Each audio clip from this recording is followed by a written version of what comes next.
بوو کافتەریای کلتوری و کافتەریا کلتوریەکانی تر و زەردەشت و هەمویان بەشدارە بن لەگەڵ ئێمە سوپاسیانەکەم.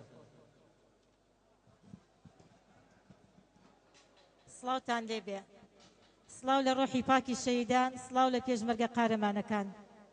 پیرۆز بێ ڕۆژی ئاڵای کوردستان، چەپڵەیەکی قایم بۆ ئاڵای کوردستان.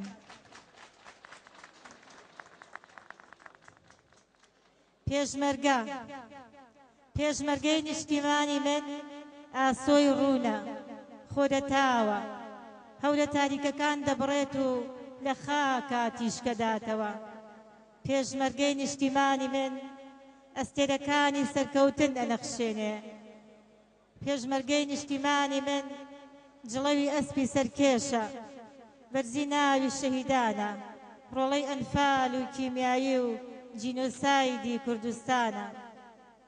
پێشمەرگەی نیشتیمانی من بە هەناوی ژەمبوردەیی، بە جەستەی شەکەتی بێخەوی، بە ورەی ناو مەتەرێزی گیانفیدایە بۆ کوردستان.